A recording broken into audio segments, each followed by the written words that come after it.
वक़्त सां उहो इंसान हिक ॿिए खे ज़रूरु ॾिसंदो बि आहे। दोस्तों कोशिश कई आहे शो में रखा शामिल हिकु ॿियो गीत जेका असांखे फरमाइश कई असांजे दोस्त ताज मोहम्मद सोलंकी जेके ज़ील पां खां ॿुधी रहिया आहिनि। ताज मोहम्मद बाद देर सां पर तव्हांजी फरमाइश खे बि असां पूरो करे रहिया आहियूं।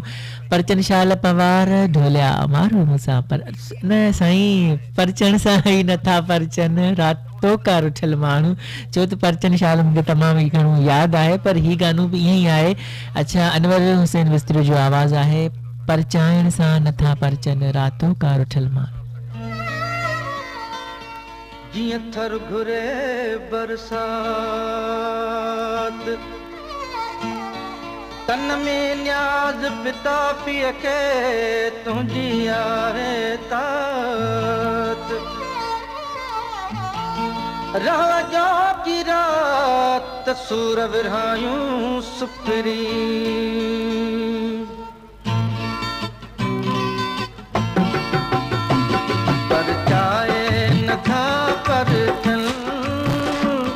रातों का रुठल माण्हू रातों का रुठल माण्हू केॾांहुं वञनि आख़िर अखियुनि जा पुठल माण्हू रातों का रुठल माण्हू परचाए नथा परचन रातों रुठल माण्हू रातों का रुठल माण्हू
दोस्तों परचाए नथा परचन रातो का रुठल माण्हू